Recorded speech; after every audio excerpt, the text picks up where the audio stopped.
C'est le dernier jour des vendanges, un moment capital où l'on constate le résultat de travail d'une année, tant par la quantité que la qualité des grappes.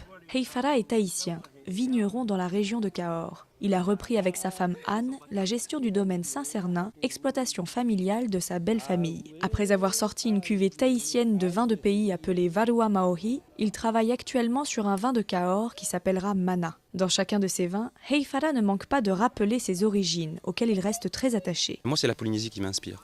Ensuite, si j'arrive effectivement à faire ce produit-là, que je le commercialise sur le territoire, moi je trouve ça magnifique. Et puis si quelqu'un d'autre dans un autre pays souhaite l'avoir aussi, après c'est plus un problème. Mais c'est d'abord la Polynésie qui m'inspire. Même si la plupart des vendanges se font maintenant avec des machines, pour le dernier jour des vendanges, Heifara a décidé d'appeler ses amis tahitiens ou de la région pour récolter les raisins à la main. Les enfants, comme les plus grands, sont ravis de retrouver cette ambiance.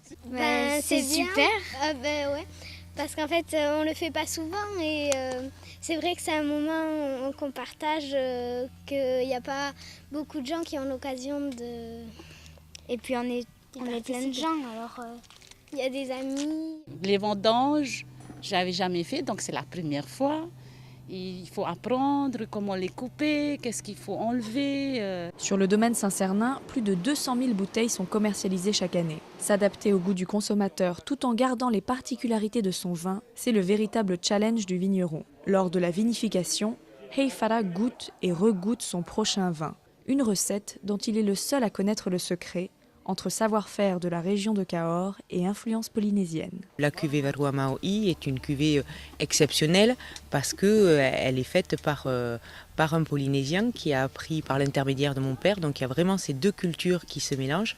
Non seulement il fait des vins un peu différents, ce qui est un plus pour nous tous, et aussi il a une approche différente et du travail de la vigne et de la commercialisation qui ne peut qu'apporter un plus à l'ensemble.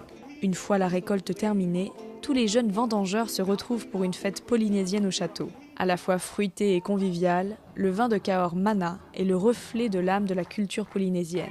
Nul doute qu'il saura être apprécié des Tahitiens et qui sait, peut-être même des Américains ou encore des Chinois.